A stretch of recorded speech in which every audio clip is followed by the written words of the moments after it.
तो guys almighty guidance के YouTube channel पर आपका हार्दिक स्वागत है। तो आज है फ्राइडे यानी 1 मई 2020। तो गाइज करंट अफेयर्स वॉचडॉग में आज हम फिर से कुछ इंपॉर्टेंट चीजें देखेंगे, लेकिन उससे पहले देखते हैं हम एक ब्यूटीफुल कोटेशन। तो देखिए जॉन मैक्सवेल ने क्या लिखा है। उन्होंने कहा successful and unsuccessful people don't vary greatly in their abilities, they vary in their desires to reach their potential. तो गाइस क्या होता है कि जो लोग कामयाब होते हैं और जो लोग अपने लक्ष्य को प्राप्त नहीं कर पाते यानी जो कामयाब नहीं होते, तो गाइस कामयाब लोगों में और नाकामयाब लोगों में उनकी क्षमता में कोई ज्यादा डिफरेंस नहीं होता है। ऐसा नहीं होता कि उनमें इंटेलिजेंसी या इस प्रकार की जो एबिलिटीज होती हैं इनमें ज्यादा वेरिएशन होता है। वेरिएशन होता है उनकी विल पावर में। देखिए जिसकी जितनी स्ट्रांग विल पावर होगी, अपने डिजायर होगी कि मुझे इस लक्ष्य तक पहुंचना ही है, जितना वो उस सफर को मजबूती के साथ तय करेगा उतना ही वो जल्दी और उतने ही बढ़िया तरीके से अपनी मंजिल तक पहुंचेगा।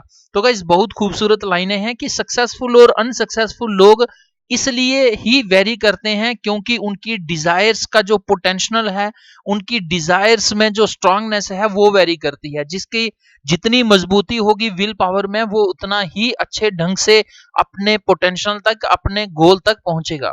तो गाइस देखते हैं करंट अफेयर्स वॉचडॉग में। तो गाइस इस प्रकार की वीडियोस में हम लगातार कुछ ऐसी चीजें डिस्कस कर रहे हैं जो लगातार काफी ज्यादा न्यूज में बनी हुई हैं, चाहे वो वेरियस एग्जाम से रिलेवेंस रखने वाले न्यूज़पेपर्स हैं जैसे हिंदू हो गया, इंडियन एक्सप्रेस हो गया, टाइम्स ऑफ इंडिया हो गया, या फिर एनुअली, बाय एनुअली या फिर मंथली जो मैगजीन्स हैं गाइस, उनसे रेलिवेंस रखने वाली जितने भी ये इस प्रकार की बुकलेट्स हैं, तो इनमें काफी ज्यादा जगह जो बनाए हुए हैं। तो गाइस देखते हैं आज की वीडियो। तो आपको ये भी पता होना चाहिए गाइस कि 1 मई जो है इसको हम हर साल सेलिब्रेट करते हैं इंटरनेशनल वर्कर्स डे या फिर लेबर डे। तो गाइस ये भी जो डेज होते हैं साल में 365 में से कम 50 ऐसे इंपॉर्टेंट होते हैं जो आपको एग्जाम के लिए याद रखने होंगे, खासकर अगर आप ग्रेड 3 या 4th लेवल के जो एग्जाम्स हैं इनको देते हैं। तो गाइस ये जो 1 मई है इसको इंटरनेशनल वर्कर्स डे के रूप में भी सेलिब्रेट किया जाता है। तो गाइस देखते हैं आज का पहला क्वेश्चन।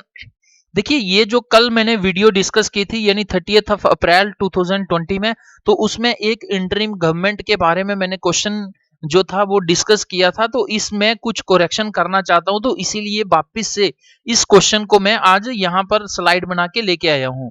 तो देखिए क्या लिखा है, consider the following statements regarding the interim government of India formed in 1946। कि 1946 में जो इंटरिम गवर्नमेंट बनती है उसके रिगार्डिंग आपके पास 3 स्टेटमेंट्स हैं। तीनों स्टेटमेंट्स को देख के आपको करेक्ट बताना है। और स्टेटमेंट फर्स्ट कह रही है, it was the only such cabinet in India's history in which both Congress and the Muslim league shared power at the centre. कि इंडिया की हिस्ट्री में, इंडिया की डेमोक्रेसी की हिस्ट्री में आज तक ये सिर्फ एक ही ओकाजन रहा है जब इंडियन नेशनल कांग्रेस और मुस्लिम लीग दोनों ने सेंटर की पावर को शेयर किया। सेकेंड स्टेटमेंट कह रही है, the interim government functioned according to the government of India act of 1935।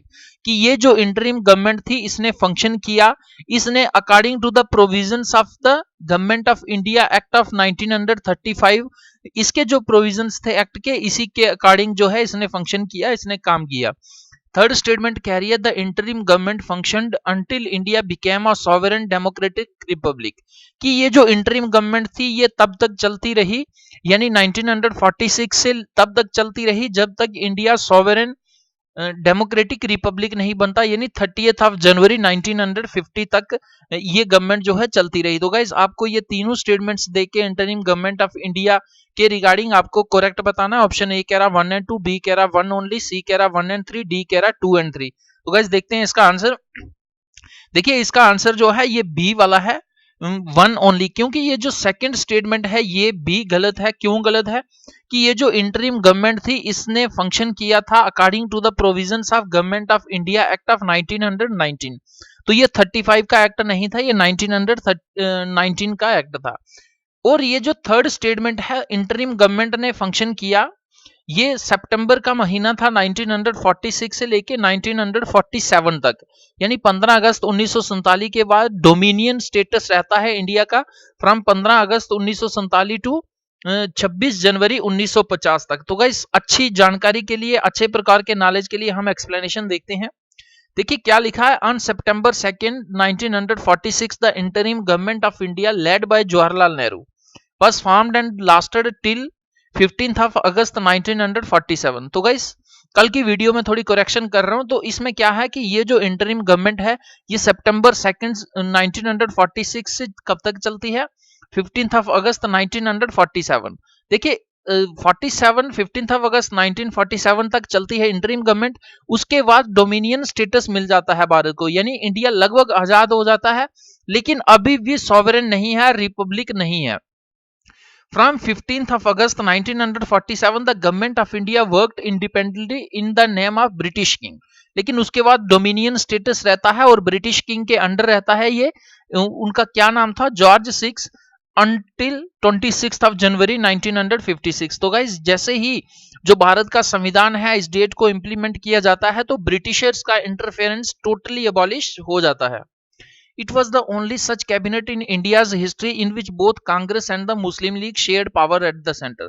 तो गाइस ये सिर्फ एक प्रकार का मौका था जब आईएनसी और मुस्लिम लीग दोनों ने सेंटर में पॉलिटिक्स को शेयर किया, पावर को शेयर किया। The interim government functioned with a great degree of autonomy and remained in power until the end of the British rule, after which it was succeeded by the dominions of India and Pakistan। तो guys क्या होता है कि interim government में वो हिसाब नहीं था जो 1946 से पहले जो ब्रिटिशर्स चाहते थे वही होते थे। अब जो कैबिनेट बनी हुई थी इंडिया की, इंडिया के जो काफी सारे लीडर्स थे, उच्च कोटि के लीडर्स थे, तो उन्हीं के अकॉर्डिंग जो है भारत चल रहा था। और ये तब खत्म हो जाता है कब, जब भारत और पाकिस्तान को यानी 14th और 15th की जो मिड नाइट होती है उनमें दोनों को डोमिनियन स्टेटस, इस प्रकार की इंडिपेंडेंस मिलती है। The interim government functioned according to the older government of India act of 1919। तो गाइस ये जो इंटरिम गवर्नमेंट है ये फंक्शन करती है 1919 एक्ट के प्रोविजंस के तहत। तो गाइस देखते हैं नेक्स्ट क्वेश्चन। तो गाइस काफी ज्यादा इंपॉर्टेंट क्वेश्चन है। देखिए क्वेश्चन क्या कह रहा है, recently which one of the following has started the CARES program. तो गाइस केयर्स प्रोग्राम की मैं आपको फुल फॉर्म भी बताऊंगा। To provide immediate requirements to governments in the face of COVID global crisis. तो जिस प्रकार से कोरोना वायरस फैला हुआ है तो कौन सी ऑर्गेनाइजेशन ने केयर्स प्रोग्राम चलाया है कि जो इमीडिएट रिक्वायरमेंट्स हैं अलग अलग गवर्नमेंट्स की कोविड-19 से लड़ने के लिए, यानी हेल्थ सेक्टर में या किसी भी प्रकार की हेल्प चाहिए तो उनको केयर्स प्रोग्राम के अंडर जो है हेल्प प्रोवाइड की जा रही है। तो ये केयर्स प्रोग्राम कौन सी ऑर्गेनाइजेशन ने प्रोग्राम चलाया है? ए कह रहा है वर्ल्ड बैंक ने, बी कह रहा है इंटरनेशनल मॉनेटरी फंड ने, सी कह रहा है न्यू डेवलपमेंट बैंक ने, डी कह रहा है एशियन डेवलपमेंट बैंक ने। तो गाइस देखते हैं इसका आंसर। इसका आंसर है Asian development bank. About Asian Development Bank's COVID-19 Action Response and Expenditure Support CARES Program। तो गाइस ये CARES की क्या फुल फॉर्म है? ये COVID-19 Active Response and Expenditure Support। It is a program. It is started to provide immediate requirements to governments in the face of this global crisis। तो guys इस प्रकार के crisis में जैसे N95 जो mask हैं उनकी काफी ज्यादा रिक्वायरमेंट रहती है कि वो एक अच्छी क्वालिटी के मास्क माने जाते हैं कि जो डायरेक्ट जो वायरस है वो नाक या मुंह के द्वारा जो है हमारे अंदर नहीं जा सकता। तो गाइस इस प्रकार के, अब मानिए कि किसी कंट्री के पास ये N95 मास्क जो हैं ये नहीं है या इसको परचेज करने के लिए पैसा नहीं है, वेल्थ नहीं है, इतनी उनके पास पावर नहीं है, तो ये जो एशियन डेवलपमेंट बैंक है इस प्रकार की अर्जेंट नीड को पूरा करने के लिए फंडिंग कर रहा है। The CARES program is provided as the first support to meet the immediate requirements of the government। कि immediate requirements जैसे PPEs होगी, masks हो गए, इसके अलावा भी काफी सारे मेडिकल इक्विपमेंट्स हो गए। तो अगर किसी कंट्री में शॉर्टेज है तो एशियन डेवलपमेंट बैंक जो है उनको प्रोवाइड कर रहा है। The program will contribute directly to the improvement of access to health facilities and care as well as social protection for more than 800 million people। तो गाइस इसका जो लक्ष्य है, ऑब्जेक्टिव है एशियन डेवलपमेंट प्रोग्राम के, केयर्स प्रोग्राम का, तो इसका ये लक्ष्य है कि कम से कम जो है 800 मिलियन लोगों से ज्यादा को फायदा पहुंचाना है, सोशल प्रोटेक्शन पहुंचानी है, हेल्थ फैसिलिटीज पहुंचानी है और एक प्रॉपर केयर पहुंचानी है। The program is funded through the COVID-19 pandemic response option CPRO under Asian development banks counter cyclic sport facility. तो गाइस इस प्रकार की एक फैसिलिटी एशियन डेवलपमेंट बैंक ने तैयार की हुई है, जिसके द्वारा जो है, जिसके अंडर काफी सारी फंडिंग आ रही है। तो ये केयर्स प्रोग्राम के तहत एशियन डेवलपमेंट बैंक अलग अलग कंट्रीज को इमीडिएट जो रिक्वायरमेंट्स हैं उनको ये प्रोवाइड किया जा रहा है। तो गाइज आपसे ये डायरेक्ट पूछा जा सकता है कि जैसे इस क्वेश्चन में भी पूछा गया है, केयर्स प्रोग्राम किसका है? ये एशियन डेवलपमेंट बैंक का है, ये कोविड-19 के रिलेटेड है। तो गाइज देखते हैं नेक्स्ट क्वेश्चन। देखिए क्वेश्चन है the international religious freedom act. Guys काफी ज्यादा ये एक्ट जो है न्यूज में रहा है, और ये कंट्री के साथ भी हमारे रिलेशंस कभी प्रिडिक्ट नहीं किए जा सकते कि अच्छे हैं बुरे हैं, और उसी कंट्री से ही ये एक प्रकार का एक्ट जो है पास किया गया है। क्या कह रहा है question? The international religious freedom act sometimes mentioned in the news, it was passed to promote religious freedom as a foreign policy of। तो गाइज ये इंटरनेशनल रिलीजियस फ्रीडम एक्ट पास किया जाता है, ये काफी ज्यादा न्यूज में रहा है, और इसका क्या लक्ष्य है कि जो रिलीजियस फ्रीडम है वो वर्ल्ड में through world wide religious freedom को प्रमोट करना, ये उस कंट्री की फॉरेन पॉलिसी में आ रहा है। यानी अपनी किस कंट्री में किस प्रकार की रिलीजियस फ्रीडम होनी चाहिए, ये भी वो कंट्री खुद से तय करना चाहती है, यानी वो अपनी फॉरेन पॉलिसी का इसे एक पार्ट बना रही है धीरे धीरे। तो ये इंटरनेशनल रिलीजियस फ्रीडम एक्ट कौन सी कंट्री ने पास किया? ऑप्शन ए कह रहा है यूनाइटेड नेशंस ने, बी कह रहा है United Nations human rights council ने, सी कह रहा है United states of America, D कह रहा है यूरोपियन यूनियन। तो गाइस देखते हैं इसका आंसर। देखिए इसका आंसर है यूनाइटेड स्टेट्स ऑफ अमेरिका। मैं आपको डिटेल में बताता हूं क्यों। गाइस जिस प्रकार से जम्मू कश्मीर से आर्टिकल 370 को रिवोक किया गया, या फिर सिटीजनशिप अमेंडमेंट बिल लाया गया, उसके तहत क्या है कि मुस्लिम्स को जो है वो आउट रखा गया है। यानी जो 6 माइनॉरिटीज हैं इंडिया के अलावा, जो जैसे बांग्लादेश हो गया, अफगानिस्तान हो गया, पाकिस्तान हो गया, तो मुस्लिम्स को माइनॉरिटीज में नहीं इंक्लूड किया गया है, और सिर्फ कुछ चुनिंदा कास्ट को ही, चुनिंदा धर्मों को ही इंक्लूड किया गया है। और यही कारण है कि जो यूएसए है वो इंडिया के ऊपर लगातार दबाव बना रहा था कि सिर्फ माइनॉरिटीज में यही 6 कम्युनिटीज नहीं है, मुस्लिम्स के ऊपर भी काफी सारे अत्याचार हो रहे हैं। तो गाइज यही रसाकसी के कारण ये यूनाइटेड नेशंस ने इस प्रकार का जो एक्ट है वो पास किया है। The US Commission on International Religious Freedom has released its 2020 report. और अब उसकी रिकमेंडेशंस क्या थी कि इस कमीशन की यूएस गवर्नमेंट को क्या थी कि take stringent action against India under the international religious freedom act, कि ये जो हमने अभी रिसेंटली एक्ट पास किया है इसके तहत इंडिया के खिलाफ स्ट्रिंजेंट सख्त कार्रवाई की जानी चाहिए। सेकंड क्या था? impose targeted sanctions on Indian government agencies and officials responsible for severe violations of religious freedom by freezing those individuals' assets and are barring their entry into the United States under human rights related financial and visa authorities citing specific religious freedom violations। तो guys religion को ध्यान में रखते हुए, यानी religion को एक प्रकार का मोहरा बनाकर यूएस जो है अपनी भड़ास इंडिया के खिलाफ निकाल रहा है। तो रिसेंटली आपने देखा होगा कि भारत के जो होम मिनिस्टर हैं अमित शाह जी, उन पर भी यूएस ने जो है यूएस एंट्री पर बैन लगा दिया था। तो गाइस इसी प्रकार के स्ट्रिंजेंट एक्शंस के लिए ये जो यूनाइटेड स्टेट्स ऑफ अमेरिका का जो कमीशन है इंटरनेशनल रिलीजियस फ्रीडम एक्ट जो है वो इंडिया के खिलाफ सख्त कार्रवाई करने को कहता है। अब मैं आपको बताता हूं कि इंटरनेशनल रिलीजियस फ्रीडम एक्ट क्या है। It was passed to promote religious freedom as a foreign policy of the United States. तो गाइज अब तक किसी भी कंट्री ने किसी दूसरी कंट्री में जाकर रिलीजन के मैटर पर इंटरफेयर करने की नहीं सोची, लेकिन दादागिरी दिखाते हुए यूएस ने इस प्रकार का काम जो है किया है। अब ये चाहता है कि किस देश में किस प्रकार की रिलीजियस फ्रीडम होनी चाहिए ये भी मैं ही तय करूं।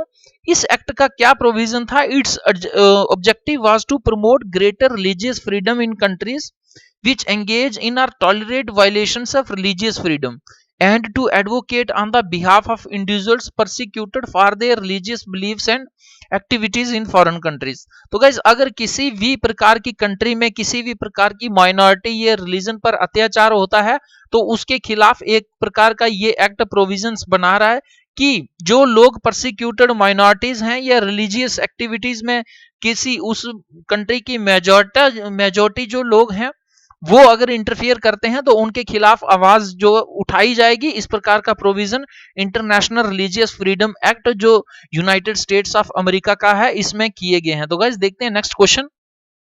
देखिए क्वेश्चन काफी ज्यादा इंपॉर्टेंट है क्योंकि ये जो है इंडिया को काफी झटका लगा है इस इंडेक्स से। तो क्या क्वेश्चन पूछा जा रहा है कि global terrorism index has been released recently by, कि ये जो ग्लोबल टेररिज्म इंडेक्स है इसको रिसेंटली रिलीज किया कौन सी ऑर्गेनाइजेशन ने किया? ट्रांसपेरेंसी इंटरनेशनल ने, इंटरनेशनल पुलिस ऑर्गेनाइजेशन जिसे हम इंटरपोल कहते हैं, फाइनेंशियल एक्शन टास्क फोर्स जिसे हम फाट्फ कहते हैं, या फिर institute for economics and peace. तो गाइस आपके पास चार ऑप्शंस हैं, चारों में से किसी एक ने ग्लोबल टेररिज्म इंडेक्स को रिलीज किया, तो वो कौन सी ऑर्गेनाइजेशन है आपको ये बताना है। तो इसका देखते हैं आंसर। देखिए ये जो institute for economics and peace है इसने ग्लोबल टेररिज्म इंडेक्स को रिलीज किया, और ये जो इंस्टीट्यूट है ये पर्टिकुलरली ऑस्ट्रेलिया से बिलोंग करता है। अब इसके खिलाफ इंडिया को काफी सारी दिक्कत है। क्यों दिक्कत है मैं आपको डिटेल में समझाता हूं। India has moved as the 7th worst terrorism affected country from the previous years, 8th in the annual Global Terrorism Index 2019। तो गाइस 2019 में ये टेररिज्म इंडेक्स जो होता है ये बताता है कि उस कंट्री में टेररिज्म कितना फैला हुआ है, कितनी वहां की पॉपुलेशन टेररिज्म से अफेक्टेड है। तो 2019 में इंडिया का जो स्टेटस था वो रैंक था 8th वाला, लेकिन 2020 में ये 7th पहुंच गया है।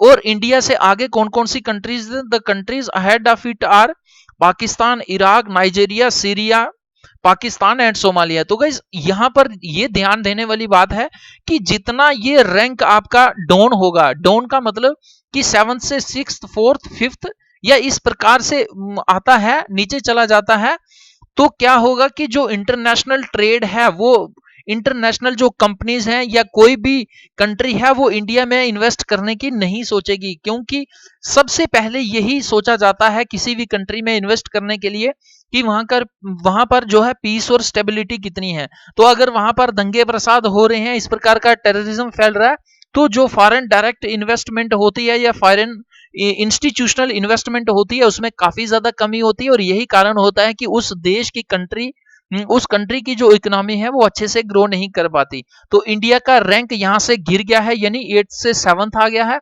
तो 2020 में इंडिया का रैंक है ग्लोबल टेररिज्म इंडेक्स में, जिसको रिलीज किया है institute for economics and peace ने, इंडिया का रैंक है 7th। तो गाइस देखते हैं next question. Which of the following pairs, आपके पास एक साइड लेक दी गई है और दूसरी साइड स्टेट या फिर यूनियन टेरिटरी दी गई है, और इसमें पूछा गया कि कौन सी करेक्ट जो है वो मैच नहीं की गई है, is are not correctly matched. तो पहला है ऑप्शन ए कह रहा है आपके पास अंका समुद्रा लेक, क्या ये पुडुचेरी में है? दोयांग लेक, क्या ये नागालैंड में है? सोंगमो लेक, क्या ये सिक्किम में है? लोकटक लेक, क्या ये मणिपुर में है? तो गाइस इन चारों में से एक जो है वो करेक्टली मैच्ड नहीं है, आपको वही आंसर बताना है। तो गाइस देखते हैं इसका आंसर। देखिए इसका आंसर है ये जो अंका समुद्रा लेक, क्योंकि ये पुडुचेरी में नहीं है, ये कर्नाटका में है। अब इसके regarding it is also known to be the national natural bird sanctuary. तो गाइस नेचुरल बर्ड सेंचुरी किसको कहा जाता है? ये अंका समुद्रा लेक को कहा जाता है, owing to large number of local and migratory birds choosing it as a breeding ground. It was the first bird conservation reserve declared in the entire Hyderabad Karnataka region. तो गाइस डाउन साउथ में इस प्रकार का bird conservation reserve जो है अंका समुद्रा lake को first declare किया गया, यानी ये फर्स्ट लेक बनी। तो गाइस आपको ये वीडियो कैसी लगी आप जरूर कमेंट बॉक्स में कमेंट करके बताएं। यदि ये वीडियो आपको अच्छी लगती है तो गाइस आप इसे लाइक करें, दोस्तों तक शेयर करें। गाइस अगर आप किसी भी प्रकार का सुजेशन देना चाहते हैं या अपनी क्वेरी पूछना चाहते हैं तो आप कमेंट बॉक्स में कमेंट कर सकते हैं, या फिर almightyguidance@gmail.com इस पर मेल कर सकते हैं, या आप इस व्हाट्सएप नंबर की भी हेल्प ले सकते हैं 9419166315। तो गाइस हर एक वीडियो का पीडीएफ पाने के लिए आपको क्या करना है कि आपको टेलीग्राम पर जाना है, ऑलमाइटी गाइडेंस को सर्च करना है, वहां पर इसे ज्वाइन करना है। इसका आपको ये बेनिफिट होगा कि हर एक पीडीएफ वीडियो का पीडीएफ के साथ अर्ली मॉर्निंग आपको अलग अलग न्यूज़पेपर्स और मंथली कॉम्पिटिटिव एग्जाम्स के लिए जो करंट अफेयर्स की मैगजीन्स आती हैं इसके अलावा कॉम्पिटिटिव एग्जाम्स में काफी सारी बुक्स भी इंपॉर्टेंट होती हैं जो पीडीएफ फॉर्म में आपको यहाँ प्रोवाइड की जाती हैं। तो गाइज अगर आपने ये चैनल सब्सक्राइब नहीं किया तो आपको क्या करना है, सब्सक्राइब करने के बाद रिंग बेल आइकन पर ऑल को क्लिक करना है ताकि जो भी वीडियो या इंफॉर्मेशन यूट्यूब पर शेयर की जाती है तो उसका नोटिफिकेशन तुरंत आपको आ जाएगा। तो गाइज वीडियो देखने के लिए धन्यवाद। जय हिंद, जय भारत।